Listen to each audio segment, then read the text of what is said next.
Welcome to Pub Natter, where we record each episode in a different pub in Rutland, the smallest county in England. In each episode, your hosts, Tim and Justin, give a voice to the landlords and landladies and a special guest with a specific area of interest or expertise. We hope you enjoy our chats and it encourages you to go and explore our little county and all it has to offer. Like the motto says, there is much in little. This episode was recently recorded at the Whipper Inn, Oakham, Rutland, just as it was being rebranded back into the George Inn. We chat with the owner, Ryck Turner, about his big plans to make the George Inn a real landmark hotel in Oakham Market Place. I know you will enjoy our discussion, so please leave a comment via your favourite platform. You can now listen and comment via Spotify, YouTube, Amazon Music, Podbean or Apple Podcasts. When rain stops play, it's time for some pub natter. So we're in the Whipper Inn in Oakham Market Place in Rutland with the owner of the Whipper Inn, Ryck Turner. In fact, is it the Whipper Inn? We are just on the cusp of transforming from the Whipper Inn into the George Inn. Literally, within the next few days, that process will happen. So it's going to be the George Inn in Oakham. The George Inn, Oakham. Fantastic. Yeah. So is that going to be new signage? Yeah, so we've had a lick of paint on the exterior facades, which you might have seen. We are literally waiting for our signage to arrive. Our website has all been created. All of our sort of media has all been transformed from Whipper to the George Inn, and the Whipper Inn will finally be able to retire. Sure. So, sorry, is it named for any particular George? First, second, third? All I know was that it used to be called the George Hotel, and that's as much as I know. But I suspect it will have been I mean, I understand the reason that they had simple names with images on pub signs is because people's literacy wasn't very good, and therefore it just made it easier for people to remember. I think that is the history of pub signage. There were images and words which people recognised. Fox and hounds. They're very, very simple imagery so that people could understand, and pictures, because a lot of people couldn't read. Sure. I mean, we'll get on to talk about the inn shortly. But first of all, let's just start off by you telling us about your backstory. So where were you originally from? So I was born in Sheffield and raised just outside Sheffield in a little village called Holmesfield in Derbyshire. So just on the edge of the Peak District. So does that make you a Sheffield United or Sheffield Wednesday or Derby County fan? Well, interesting. I don't really do football. If you really pushed me, I'd probably say I was a Sheffield United fan, just because I had a lot of friends who supported that particular side of the city's team. But yeah, I have to say I'm not a football man. It's not something I follow. Probably just as well being a Sheffield United supporter. It's better than being a QPR supporter. So you were born and bred. Born in Sheffield, yeah. Then born in Sheffield, raised in Derbyshire. At the age of 13, I went to the School of Oundle, just down the road here. So that's why I'm quite familiar with these parts.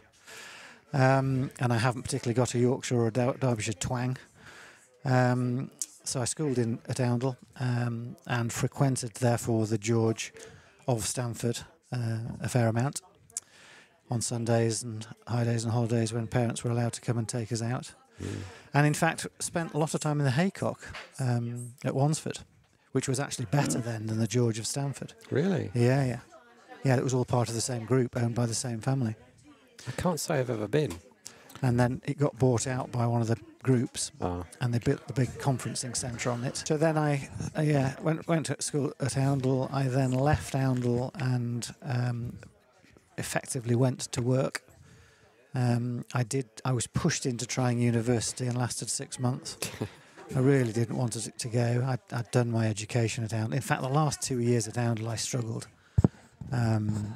It's a running theme at the moment is successful business people that didn't go to university. Yes. Yeah, I just wanted to get stuck in, and I need a context for learning. I'm very good at learning, but it has to be in a context. There has to be a reason to it and for it. So when I started to work, I worked very, very hard and learnt a lot because I wanted to apply myself to what I was working at. And my first real proper job was with WH Smith News. I went and did a management training program with them, which took me around the country. I started off in Birmingham with them. Of course, nowadays you couldn't get on that program if you didn't have a university degree. That's correct. Yeah. And that's one of the problems with modern approach to education. But that's another story. Yeah. No, absolutely. You're absolutely right. I mean, I was lucky insofar as the family business was wholesale news agency. So we were quite well connected to WH Smith News management team, senior management team, which helped a lot. So I went and worked for them, ended up in London running one of their biggest newspaper distribution businesses. And that's when I then joined a cooperative, which my family business was involved in creating. So the family business was established in 1892. So I'm the fifth generation. And that business was founded on essentially newspaper and magazines. So my great-great-grandfather, Ryck Turner, came off the boats and landed in Sheffield and established what you would now know as a news agency business on Bank Street. There's actually a picture of it out in the foyer. When you say came off the boats, you mean he was working on the shipyards? That was, yes. No. So they were canal people. Oh, right. They were travellers. Absolutely. I was going to say that Sheffield's a long way from the sea, so I was a bit puzzled by that comment. They came off the canals. And media was kind of starting to emerge, and he saw an opportunity to get involved in reselling newspapers and magazines, and that's what he did. And out of that spawned a whole number of businesses. So we started in retail newspaper and magazines. We got into wholesale newspapers and magazines, wholesale cash and carry, wholesale wines and spirits, retail sports. And over the generations, it became quite a collection of businesses. So when I arrived in 1995, when I eventually started to work for the family business, it was £120 million turnover group, 1,500 employees, 150 sites, 8 businesses, I think, in total. It was quite a significant operation. We did a strategic review in '97, which I was largely part of making happen. And by 2000, we'd sold everything. Wow. And we were sat with a pile of cash and a pile of property, because we retained all the property which we had traded out of. We set about and established a commercial property portfolio, which we then grew. We got involved in other sort of angel type investments. We then bought a pet food manufacturing business in 2004, which I grew and eventually sold in January of 22. I sold that to Cranswick PLC very well. And I'd done commercial property, residential property, student property, PVCU, manufacturing and distribution, and a little engineering business. I've done quite a lot of businesses, both buying, growing, selling. But the pet food business really was the one that was the most successful. And it was selling that which allowed me to acquire this, which has just been a lifelong passion, really. To own a pub with rooms or a boutique hotel is just something I've always wanted to do. And the sale of that pet food manufacturing business has put me in a position where financially I could, without putting myself under too much financial pressure. So here we are having a go. Have you moved into Rutland yourself? I moved to Rutland 4 years ago. Right. So I moved out of Derbyshire in 2011. I went to North Nottinghamshire for 6 years, and I came here thereafter. So were you hunting for somewhere like this? No. The reason that I came here, I originally landed in Exton on Puddingbag Lane, which was a fantastic address, in a little chocolate box thatched cottage. Beautiful. The reason that I landed here was I actually wanted to go to the Cotswolds, but it was too much of a stretch from the businesses that I was running at the time, which were South Yorkshire and North Nottinghamshire. So this seemed like a good second bet. Same stone. Very similar, actually, in terms of its look and feel. Yeah. And I'm so pleased that that happened, because Rutland is honest and the Cotswolds isn't, if that makes sense. Commute about. Yeah, it's very shiny. There's some real shiny bits of the Cotswolds, and increasingly so. Yeah. So I much prefer Rutland. How did this happen then? So I was in the throes of virtually completing the sale of the pet food business, scratching my head as thinking to myself, what am I going to do next? Because I'm no good if I'm not under pressure. I've got to have a project I've got to be doing. I've always wanted to have a boutique hotel. The George of Stamford is one of my favourite places, has been all my life, from when I was at school at Oundle. And I looked at it and I thought, do you know what? I might be able to make something of that. And it was clearly unloved and underinvested. So I had a chat with Ben Freckingham, who is the chap who buys and sells property locally, to see whether or not he knew who the owner was. So many coincidences in this story. He was the general manager here in a former life, so knew the hotel extremely well. He also knew the agent who worked for the family who owned it, Steve Reed, of Reed Commercial. So he picked the phone up to Steve. Steve picked the phone up to the owners. And 2 months later, we were in legals, and a month after that, we'd bought it, sort of thing. So yeah, I think we were lucky insofar as they were probably, coming out of COVID, looking at maybe restructuring the business anyway. We popped our heads up, and that was that. Wow. So, I'm sitting here. I'm trying to describe how this is now to listeners. It's very much, if you've been to the George in Stamford, it is quite similar, isn't it, in its style, ambience? I don't know, because I've only been to the George in Stamford once and I can't really remember it. Yeah, the George of Stamford is a bigger building. Yeah. It's a more grand building. This is a smaller, more intimate environment. But in terms of the sort of, the open fire, the warmth, the sort of general feel and ambience of the place, it is of an ilk, and there are a number throughout the UK of sort of coaching in type hotels that have that feel. The bit that sets this one apart, and I've done quite a lot of travelling around now. I did a lot of travelling around in this type of hotel before I owned it. I've done more since. What this hotel's full of now is nonsense.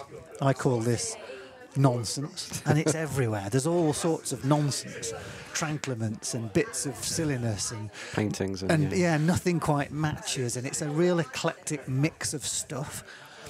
And it's like a home. Yeah. Because that's what happens in homes as generations roll through. Things get added in, and it's all a bit of a mixture, and it doesn't quite all hang together. Unfortunately, a lot of the hotels have been refurbished by interior designers who have to do a job very quickly.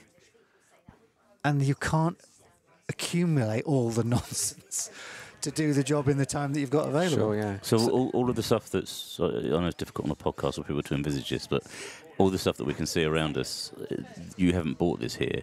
This is just accumulated over decades, centuries. No.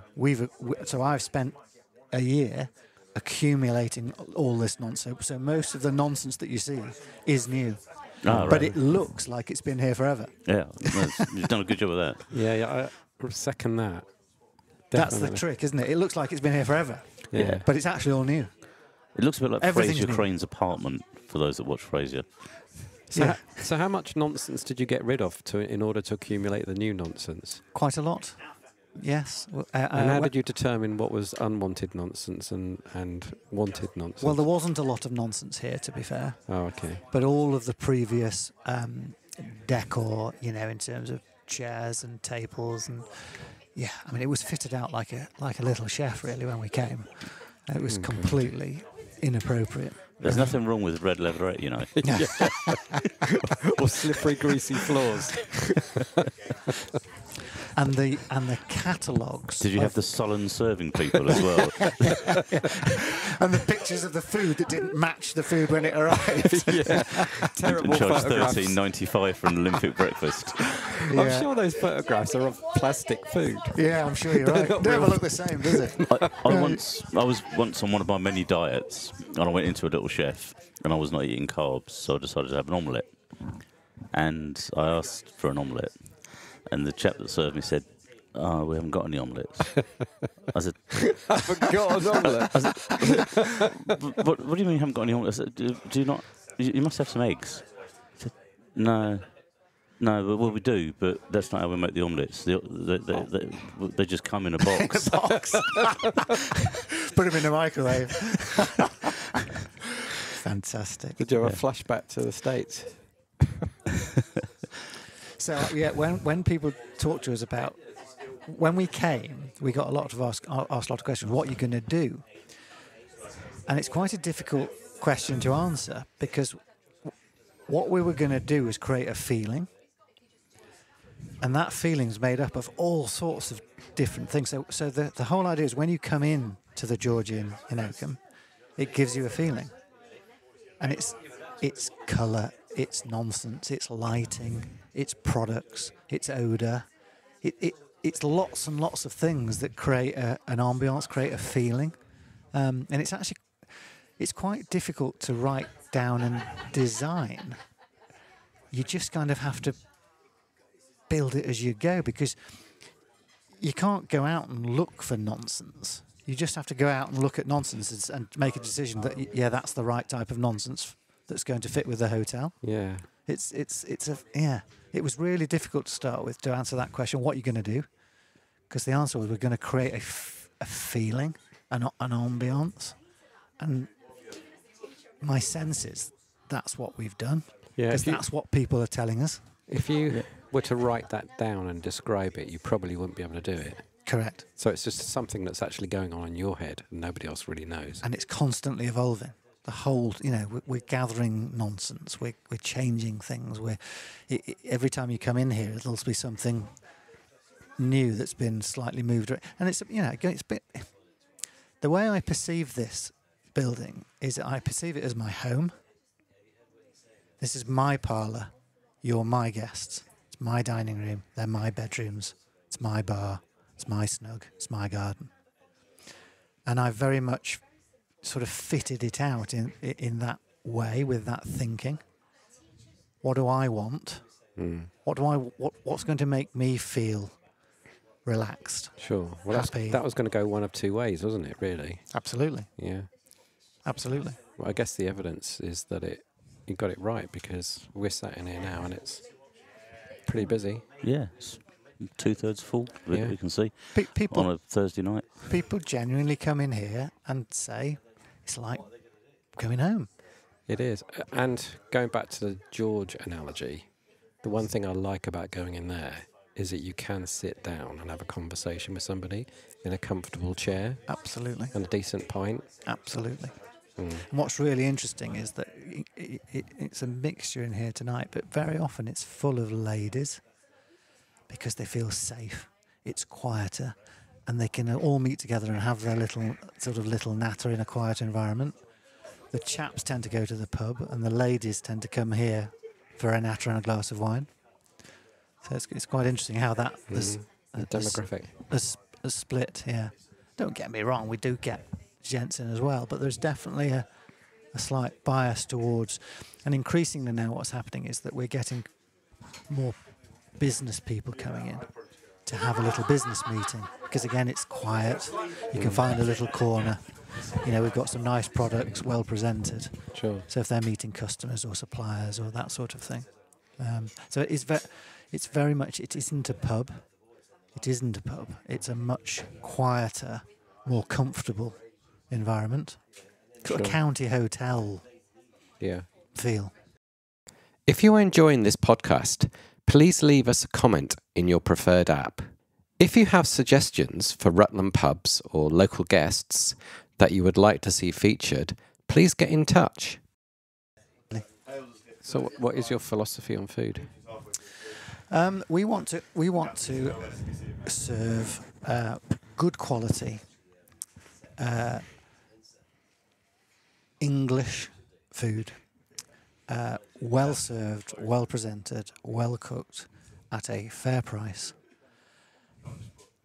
in a reasonably formal environment, but not a starchy environment. So we want people to come and to be able to have a really good time, eat some really good food, have some really good service, and have a really good time. So it's a balance, really, between having some formality and some standards. So you're not coming in here in your cut-off denims and a vest? Absolutely not. But you're not coming in here. Jeans and a fleece, you're fine. Absolutely. Yeah. Absolutely. And there's a level of sort of decorum, behaviour that we would expect. We have got to protect the environment for, reasonable, sensible people. And unfortunately, in hospitality, you are presented with licorice all sorts. You add alcohol into that mix, and that changes behaviour a lot. And so, we're really conscious that we need to protect the environment and keep it as balanced as we can, so that everybody can enjoy it. And it's a real challenge, actually. That is. Well, anywhere that bans pool sliders gets my vote. If you are enjoying this podcast, please leave us a comment in your preferred app. If you have suggestions for Rutland pubs or local guests that you would like to see featured, please get in touch. Yeah. So, paint us a picture of the future of the George Inn. What would it look like in 5 years' time to walk in here? In particular, you've got the next 3 properties, but I believe one of them's remaining as it is. That's right. So when we bought the hotel, we did 4 deals consecutively, literally. So to describe it to somebody that hasn't been here, we're in a square marketplace, and this sits along one of the longest sides of the marketplace. And because it's rectangular, not square. Because if it was square, there wouldn't be a longer side. Yeah, we're sat along the longer side, and there are 3 retail properties further along from the long side of the rectangle. One which is currently occupied by Cancer Research UK, the second one which was formerly a Chinese restaurant, and a third one which is currently occupied by Curtis the Bakers. We bought all those 3 retail units when we bought the hotel. Did you know that you would be able to buy all 4, or did you take a chance on whether you'd be able to do that? I bought they were literally, the deals were lined up consecutively. So this one had to complete first. Right. And then the others would have completed. And if we hadn't have completed this one, we wouldn't have followed through on the others. But they were locked in. They were in legals and all set to happen at the same time in that sequence. But the other parties didn't know about the other transaction. Oh, I see. So although they weren't conditional, they're all off market. Right. Yeah. That's interesting. Yeah. So this is going to run quite a long way along this road then. It is. So the real one of the reasons for doing that was that the car park, which the hotel has, which is off Burley Road, used to be disconnected from the hotel. So you used to have to park your car and walk up a Burley Road to get to the hotel. by buying the real estate which we've just talked about, we've connected the hotel to the car park. So you can now park your car in the car park and walk into the back of the hotel. That's a huge tick. And we've lit it, and it's more civilised and surfaced. And, you know, if you're coming there with a nice car, you would feel relatively confident about leaving it in that car park, whereas previously you probably wouldn't. And what it also does is, at the moment, if you imagine we have 20 rooms, which is a lot more than people perceive because the frontage is quite, you know, it's quite narrow. It's the depth of the hotel that gives it its size, right the way through to Burley Road. So if you've got 20 rooms, double occupancy, 40 people, all wanting to come and have a glass of wine in our parlour, or a beer in our bar, or a meal in our dining room, they're not big enough to accommodate that many people.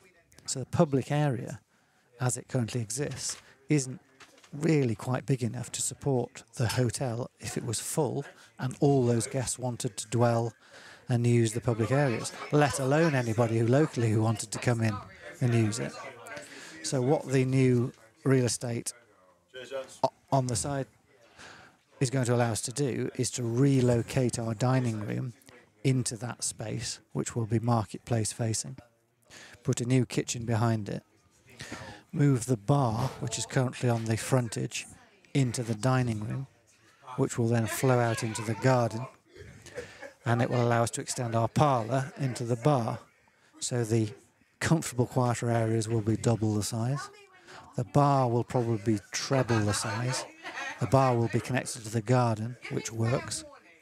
And our dining room will be 60 covers rather than 40 covers, which will allow enough room for people from the hotel to eat if it's full, and for locals to enjoy that as well.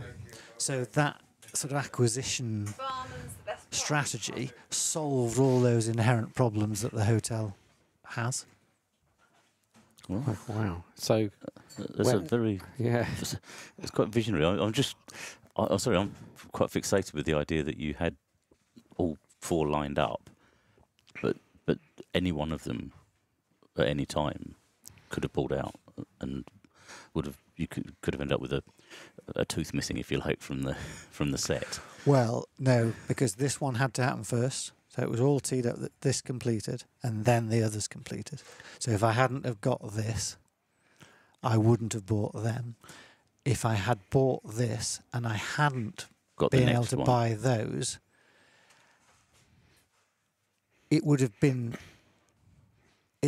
more difficult. Well, it would have been impossible to realise the vision I've just articulated.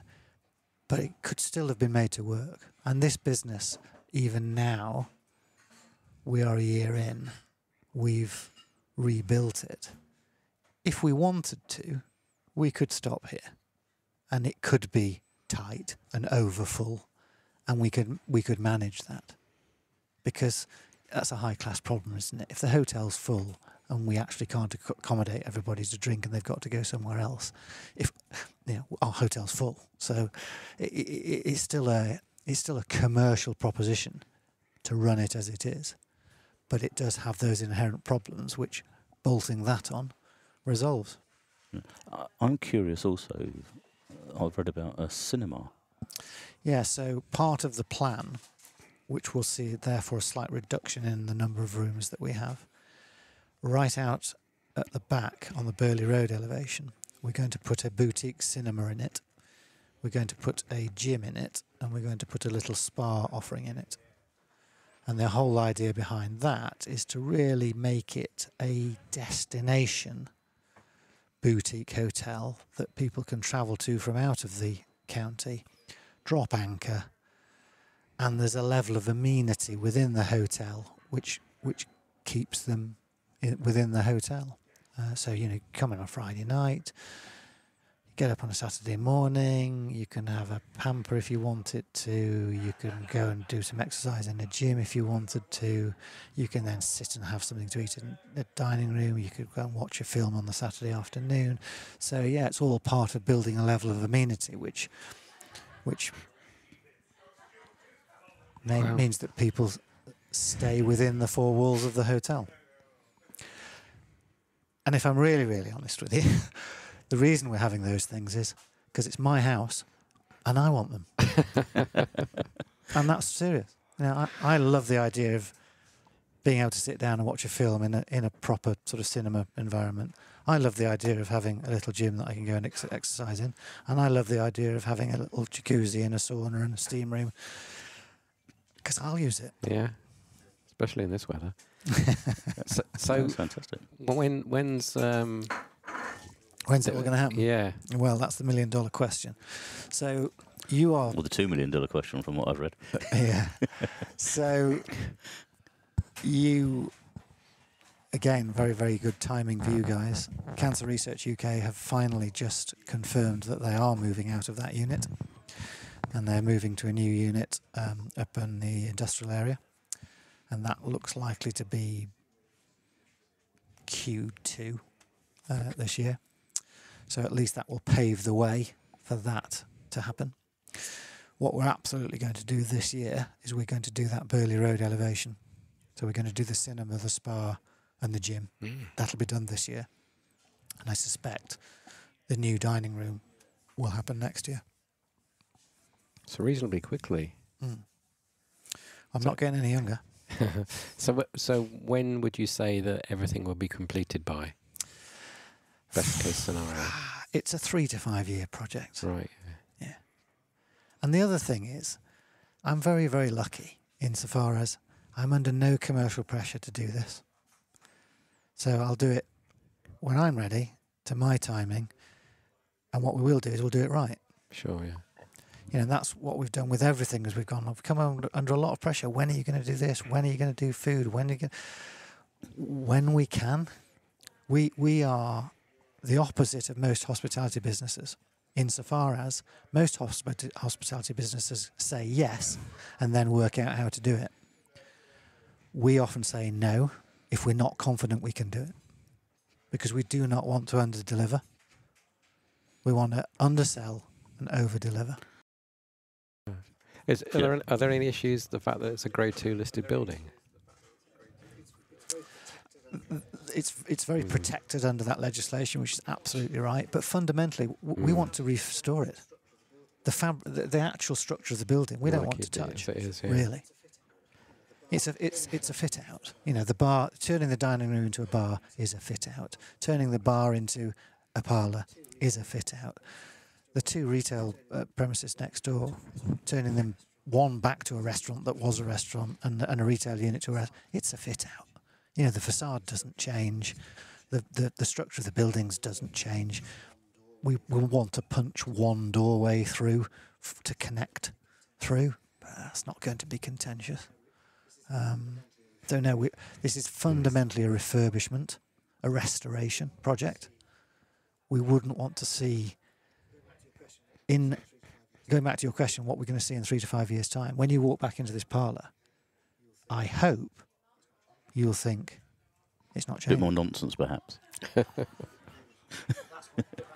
Maybe, but that's the idea. It will have changed because we will have fundamentally refurbished it, because we'll have done that and we'll work our way through this. But the trick will be when you come back in 3 to 5 years' time, you think, I think I'll be coming back regularly. I quite like it. Yeah. So when you completed the vision, as it were, do you expect locals to just pop in for a couple of beers, or are you're not aiming at exclusivity or anything like that? Absolutely absolutely. It's open for the hotel guests and it's open for the locals. But it is, as I said earlier, it is a quieter environment. It's a quiet pint. I can't see people coming in here and dwelling for long periods of time. You're not going to have the football on in the bar or anything like that? We're going to have the rugby on. Yeah. We're going to have the rugby on. Hey. And we might have a bit of cricket on. And we might have Wimbledon on. We might have Ascot on.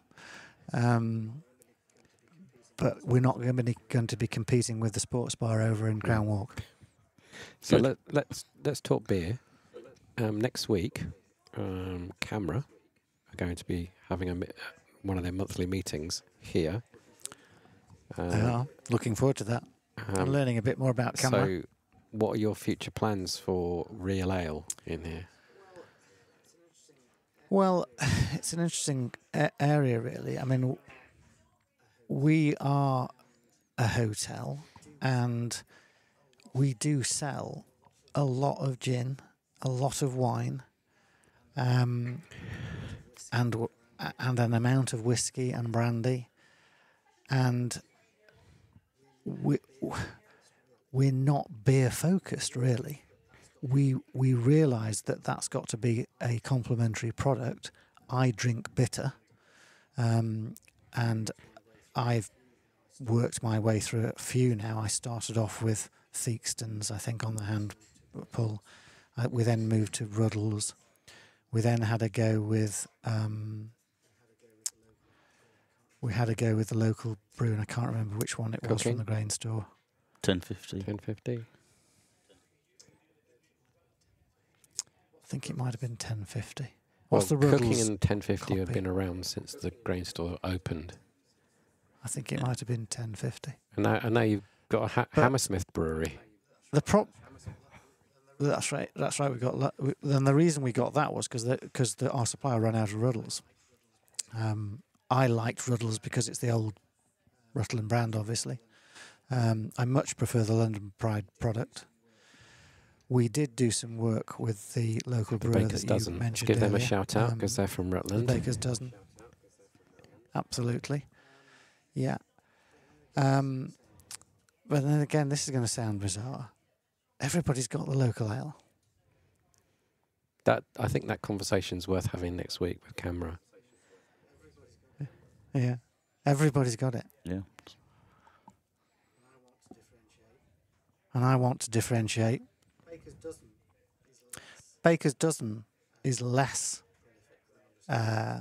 prolific than obviously the grain store and Oakham Ales, yeah, they're from Peterborough. Yeah. They're the sort of new kids on the block, if you like, which is why we did do some work with them. But it's not... If I were going to list all of the things that I'd got to do to make the products better, to service the clientele that we are aiming at, it wouldn't be that high on the list. No, absolutely. Absolutely. Fantastic. That was... It was a really nice chat, wasn't it? You should say that since you lumber me with it. Yes. Ryck, thank you very much for your time this evening. It's been really interesting. An absolute pleasure. And I'm sure that our listeners are going to love that. Yet another publican hotel owner. Thank you very much. Who is in a world that everyone is telling us is collapsing and failing, and we keep meeting people that are either new to it or relatively new to it, and they're making a success of it. And they're making a success of it by just having a vision of their own that they're trying to bring to life. And so it can be done. We wish you all the success. Thank you. Thank you very much.